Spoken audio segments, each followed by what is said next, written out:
எல்லாம் வல்ல இறையருள் துணை இருக்கட்டும். குரு வாழ்க, குருவே துணை. அனைவருக்கும் வணக்கம்.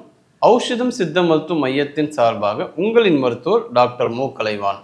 இந்த பகுதியில் நம்ம என்ன சுவாரஸ்யமாக நம்ம பார்க்க போகிறோம்னா, மிதுன ராசிக்காரங்களுக்கு இந்த ஏப்ரல் 2026 மருத்துவ ரீதியாக எந்த மாதிரியான பிரச்சனைகளை சந்திக்க போகிறாங்க, அதை பற்றி உணவுகள் என்ன மாதிரி குணநலன் இருக்குன்னு பற்றி அனலைஸ் பண்ணி பார்ப்போம். பொதுவாக இந்த மிதுன ராசிக்காரங்க குணநலன் எப்படி இருக்குன்னு பார்த்தீங்கன்னா, சின்ன விஷயத்துக்கே அவங்க ஸ்ட்ரெஸ் ஆகாங்க. எந்த ஒரு முடிவு எடுக்கிறதுனாலும் ஒரு குழப்பம் இருக்கும், ஆக்சிலேஷன்லேயே இருக்கும். இது எடுக்கலாமா, அது எடுக்கலாமா, இந்த மாதிரி குழப்பவாதிகளாக இருப்பாங்க. இதை தீர்க்கறதுக்கு என்ன பண்ணணும்னா, தெளிவான ஒரு முடிவு எடுக்கணும். அப்போ முடிவு எடுக்க தெரியலன்னா, யார் முடிவு எடுப்பாங்களோ அவங்ககிட்ட அதை ஹேண்ட் ஓவர் பண்ணுறது ரொம்ப பெஸ்ட்டாக இருக்கும். நிறைய விஷயங்களை ஓவர் திங்கிங் இருக்கிறதுக்கு ரொம்ப ரொம்ப தவறு. அந்த ஓவர் திங்கிங்கால தான் மிதுன ராசிக்காரங்க நிறைய பிரச்சனைகளை சந்திக்கிறாங்க. இந்த உடல் உறுப்புகளை பொறுத்த வரைக்கும் மிதுன ராசிக்காரங்களுக்கு எதில் அதிகமான பிரச்சனைகள் வரும் அப்படின்னு நம்ம பார்த்தோம்னா, the lungs problem, respiratory system, asthma, wheezing, sinus, சளி, தும்மல், இந்த மாதிரி பிரச்சனைகள் வரும். வேற எந்த உடல் உறுப்புகள் பாதிக்கப்படும்னா நர்வஸ் சிஸ்டம். ஏன்னா அவங்க சின்ன விஷயத்துக்கு ரொம்ப ஸ்ட்ரெஸ் ஆகுறாங்க, அழுத்தம் ஆகுறாங்க. அந்த மன அழுத்தம் என்ன பண்ணுது, நரம்பு தளர்ச்சியை கொண்டு வருது. அதிகப்படியான பயம், காரணம் இல்லாத பயம், இது எல்லாமே பார்த்தீங்கன்னா நரம்பு தளர்ச்சியை கொண்டு வருது. எந்த ஒரு விஷயத்தையும் பதட்டம் இல்லாமல் அவங்க செய்ய முடியாது. நிறைய விஷயங்கள் அவங்ககிட்ட நம்ம கொடுத்தாவே அவங்க பதட்டம் ஆயிடுவாங்க. எப்படி இதை நம்ம செய்யறது, இது மாதிரியான விஷயங்கள் கண்டிப்பாக மிதுன ராசிக்காரங்க இதெல்லாம் செய்கிறீங்களா, நீங்கள் வாட்ச் பண்ணுங்க. நம்ம சொல்கிறோம், இது கரெக்டாக உங்கள் லைஃப்பில் நீங்கள் அப்சர்வ் பண்ணி பாருங்கள். அப்படி அப்சர்வ் பண்ணி பார்க்கும்போது கண்டிப்பாக பார்த்தீங்கன்னா நர்வஸ் சிஸ்டம் ரொம்ப வீக்காக தான் இருக்கும். நர்வஸ் சிஸ்டம் வீக்காக இருந்தால் என்ன மாதிரியான சிம்டம்ஸ் இருக்கும்னு பார்த்தீங்கன்னா, சில பேருக்கு மரத்து போயிடும். இந்த நர்வஸ் வீக்னஸ் உடனே வராது. இது க்ரானிக் டிசீஸ்.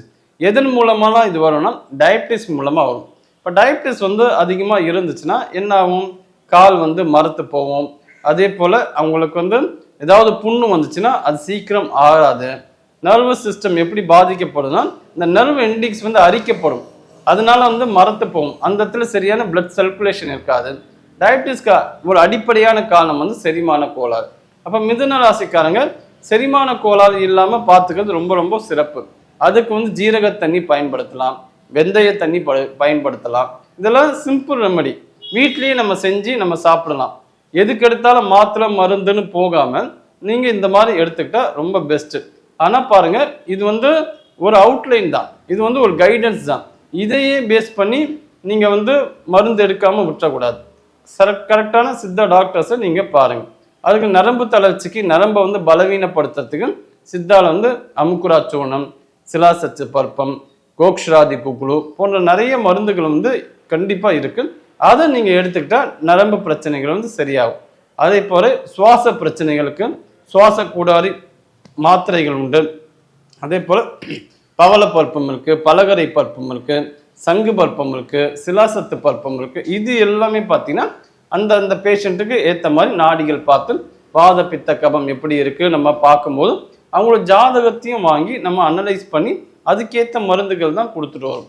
இது இப்போ இந்த மிதுன ராசிக்காரங்க சொன்ன மாதிரி இந்த நர்வஸ் சிஸ்டமும் இந்த சுவாச கோளாறு பிரச்சனையும் இருக்கான்னு நம்ம ஜாதகத்தை அனலைஸ் பண்ணும்போது 90% ஆஃப் த பீப்புளுக்கு பார்த்தீங்கன்னா கரெக்டாக மேட்ச் ஆகும். அப்போ அதுக்கேற்ற மாதிரி மூலிகைகள், அதுக்கேற்ற மாதிரி மருந்துகள் கொடுத்தா ரொம்ப சீக்கிரமாக அவங்களுக்கு நம்மளால் சரி பண்ண முடியும். அப்படி தான் நம்ம மருந்துகள் கொடுத்துட்டு வரோம். அப்படி தான் பேஷண்ட்ஸை நம்ம பார்க்கணும். அதே போல் சில விஷயங்களுக்கு அக்குப்ரெஷர் பாயிண்ட்ஸும் பயன்படுத்தலாம். இந்த அடிக்கடி சைனஸ் பிரச்சனை இருக்கிறவங்களுக்கு, இந்த மிதுன ராசிக்காரங்களுக்கு என்ன பண்ணலாம்னா, 2 பாயிண்ட் இந்த மாதிரி ஆள்காட்டி விரலில் இந்த இடத்துல ஒரு பாயிண்ட் இருக்கும். அதில் ஒரு 50 டைம்ஸ் ப்ரெஷர் கொடுக்கணும், இல்லாட்டி 1 மினிட் போதும். அதே போல் மோதிரவர் இந்த பகுதியில் ஒரு ப்ரெஷர் கொடுக்கணும். அடுத்தது இந்த பாயிண்ட் 2 விரலுக்கு நடுவில் இந்த பாயிண்ட்டை ப்ரெஷர் பண்ணணும். ஸோ 3 பாயிண்ட்ஸை நீங்கள் அக்கு ப்ரெஷர் பாயிண்ட்ஸுக்கு பயன்படுத்தலாம். இது எதுக்குன்னா, சளி, இருமல், தும்மல், சைனஸு, இதுக்கு எல்லாமே இந்த பாயிண்ட்ஸ் பயன்படும். காலை மாலை 2 நேரமும் பண்ணணும், 2 கையிலையும் பண்ணணும். இந்த மாதிரி ரெகுலராக பண்ணிட்டு வந்தால் இந்த சுவாச பிரச்சனைகளை சரியாகி லங்ஸை நம்ம ஸ்ட்ரென்தன் பண்ணக்கூடிய அக்குப்ரெஷர் பாயிண்ட்ஸ் வந்து மிதுன ராசிக்காரங்களுக்கு ரொம்ப நல்லாவே செயல்படும். அடுத்தது முத்திரைகளும் பண்ணலாம். சில பேருக்கு வந்து மைண்டு வந்து காம் இல்லாமல் இருக்கும், அதாவது அமைதி இல்லாமல் இருக்கும். அமைதி இல்லாமல் இருக்கிறது தான் இந்த நரம்பு தளர்ச்சி பிரச்சனைகளுக்கு காரணம். மனசு வந்து எப்பவுமே வந்து ரெஸ்ட்லெஸ்ஸாகவே இருக்கும். ஏதாவது பிரச்சனைகள் வந்தால் அவங்களால தாங்க முடியாது. ரொம்ப ரொம்ப சென்சிட்டிவாக இருப்பாங்க மிதுன ராசிக்காரங்க. அப்போ அவங்களுக்கு வந்து மனசை அமைதியாக வச்சுக்கிறதுக்கு ஞான முத்திரை ரொம்ப பெஸ்ட்டாக இருக்கும். இந்த ஞான முத்திரை நீங்கள் ஒரு 20 நிமிஷம் பண்ணணும், தொடர்ந்து பண்ணணும். ஒரு 48 நாட்கள் அந்த மாதிரி தொடர்ந்து பண்ணணும். தொடர்ந்து பண்ணாதான் இதுக்கான பலன் வந்து கிடைக்கும். இன்னொரு விஷயம் வந்து பிராணமுத்திரை பண்ணலாம். இதான் பிராணமுத்திரை. பிராணமுத்திரை எதுக்கு பண்ணணும்னா, மிதுன ராசிக்காரங்க இந்த மாதிரி சுவாச பிரச்சனைகள், நரம்பு பிரச்சனைகளுக்கான உடம்பு வந்து சோர்வாயிடும். அப்போ பிராணமுத்திரை நீங்கள் பண்ணீங்கன்னா பிரபஞ்சத்தோட சக்தி வந்து இன்னும் அதிகமாக உங்கள் உடம்புக்குள்ளே இறங்கும். இதை வந்து 20 நிமிஷம் பண்ணலாம். காலையில் சின்முத்திரை, ஈவினிங் பிராணமுத்திரை, அப்படி நம்ம பிரித்து ஷெட்யூல் போட்டு பண்ணலாம். இன்னொரு சிறப்பு என்ன, எப்போல்லாம் ஓய்வாக இருக்கீங்களோ அப்போல்லாம் மிதுன ராசிக்காரங்கள் இந்த முத்திரையை வந்து பயன்படுத்தினா ரொம்ப சிறப்பான ஒரு ரிசல்ட்டை கொடுக்கும். இதெல்லாம் நீங்கள் மிஸ் பண்ணக்கூடாது. அதே போல் ஆசனாஸும் பண்ணலாம். ஆசனாஸை பொறுத்த வரைக்கும் நம்ம வந்து ப்ரீத்திங் எக்ஸசைஸில் கபாலபதி, அதே போல் வந்து பிரம்மரி, இந்த மாதிரி பலவிதமான மூச்சு பயிற்சிகள் இருக்குது. அதை தகுந்த யோக ஆசிரியர்கிட்ட கற்றுக்கிட்டு நம்ம பண்ணலாம். ஆசனாஸில் வந்து தனுராசனம், வஜ்ராசனம், அதே போல் முக்கியமானது வந்து என்னென்னா ஆகர்ஷண தனுராசனம். அது வந்து ரொம்ப பெஸ்ட்டாக வேலை செய்யும். இதெல்லாம் வந்து சரியான யோக ஆசிரியர்கிட்ட கற்றுக்கிட்டு பண்ணுறது ரொம்ப நல்லது. ஏன் அப்படி நம்ம சொல்கிறோன்னா, ஏன்னா சின்ன சின்ன டெக்னிக் தான் யோகாவில். அதாவது முதுகுத்தண்டு நேராக வைக்கணும், சுவாசத்தை எந்த இடத்துல உள்ளே இருக்கணும், எந்த இடத்துல வெளியே விடணும், சின்ன சின்ன நுட்பங்கள் தான் அதுக்கான கரெக்டான பலனை வந்து கொடுக்கும். அதனால் மிதுன ராசிக்காரங்க ரொம்ப நீங்கள் வந்து புக்ஸை பார்த்து வீடியோஸ் பார்த்து இல்லாமல் இந்த மாதிரி கிளாஸஸ் போய் கற்றுக்கிட்டிங்கன்னா ரொம்ப நல்லது. இன்னொரு விஷயம், எந்த உணவெல்லாம் நம்ம எடுக்கக்கூடாதுன்னா, இந்த மாதிரி பேக்கரி ஐட்டம்ஸ் வந்து எடுக்கக்கூடாது.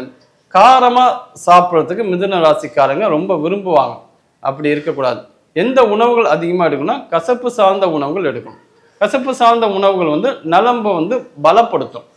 சில பேருக்கு மிதுன ராசிக்காரங்க சாப்பிட்டோன்னே மோஷன் போகிற பிரச்சனை இருக்கும். அதுதான் வந்து இரிட்டபிள் பவல் சிண்ட்ரோம். அது மாதிரி பிரச்சனைகளை கூட இந்த ஏப்ரல் மாதத்தில் சந்திக்கிறதுக்கு வாய்ப்பு இருக்குது. அப்போ அவங்க என்ன பண்ணலான்னா, இந்த சுண்டைக்காய் இருக்குல்ல, சுண்டைக்காயை வந்து நம்ம குழம்புல போட்டு நம்ம சாப்பிடலாம். இந்த சுண்டைக்காய் வத்தல் உப்புல போட்டு வச்சுருப்பாங்களே, அது வந்து எடுத்துக்க வேண்டாம். இந்த மாதிரி சுண்டைக்காயை நீங்கள் பயன்படுத்துங்க. தொடர்ந்து சுண்டைக்காயை பயன்படுத்தினாலே இந்த ஐபிஎஸ் பிரச்சனை, இரிட்டபிள் பவல் சிண்ட்ரோம், சாப்பிட்டோன்னே மோஷன் போகிற பிரச்சனை வந்து வராது. ஏன்னா அந்த இடத்துல அவங்க புண்ணு ஏற்படும். எந்தனா ஸ்மால் இன்டெஸ்டைன்.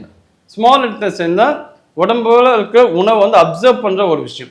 இப்போ மிதுன ராசிக்காரங்க ஸ்மால் இன்டெஸ்டைன் வந்து சரியில்லைன்னா எப்படி இருப்பாங்க, என்னதான் நான் நல்லா சாப்பிட்டாலும் உடம்புலேயே ஒட்டலையே, அப்படி ஒரு பிரச்சனை யார் அதிகமாக சொல்கிறாங்களோ குடல் பகுதியை வந்து நம்ம செக் பண்ணணும். கேட்கணும், சாப்பிட்டோன்னே மோஷன் போகிற ஃபீல் இருக்கா, இல்லை மோஷன் போகிறீங்களா அப்படின்னு நம்ம கேட்கணும். அந்த மாதிரி இருந்துச்சுன்னா அதுக்கேற்ற உணவுகள் எடுத்துக்கணும். நம்ம தேங்காயிலையும் தேங்காய் பால் எடுத்து தேன் கலந்து சாப்பிட்டாலும் அந்த பிரச்சனைகள் வந்து சரியாகும். அதே போல் ரொம்ப ஸ்பைசியாக சாப்பிடக்கூடாது. அது மாதிரி புண்கள் இருக்கும்போது இந்த சிட்ரஸ் ஃப்ரூட்ஸ் எல்லாம் அவாய்ட் பண்ணணும். டீ காஃபி அதிகமாக எடுக்கக்கூடாது. அதுவும் பெரிய பிரச்சனைகளை கொண்டு வரும். அப்போ என்னதான் சாப்பிட்றது நீங்கள் கேட்டிங்கன்னா, ஜீரக தண்ணி எடுத்துக்கலாம், இஞ்சி கஷாயம், கொத்தமல்லி கஷாயம், கேரட் ஜூஸ் டெய்லி ஒரு வாட்டி சாப்பிடலாம். அதே போல் அருகம்புல் சாறும் நீங்கள் குடிக்கலாம், நெல்லிக்காய் ஒன்று எடுத்துக்கலாம். இதெல்லாம் வந்து ஹெல்த்தியான விஷயம். இதை நீங்கள் வந்து தொடர்ந்து பயன்படுத்துங்க. இன்னைக்கு இருக்க சவாலான விஷயமே என்னன்னா ஆரோக்கியம்தான். ஆரோக்கியத்தை வந்து தக்க வைக்கிறதுக்கு நீங்கள் ஏதாவது மிதுன ராசிக்காரங்க மெனக்கடணும். அதே போல் ரொம்ப அதிகப்படியான கவலைப்படக்கூடாது. கவலையும் பார்த்தீங்கன்னா நுரையீரலை பாதிக்கும். ஸோ எதாக இருந்தாலும் அக்செப்ட் பண்ணிங்க.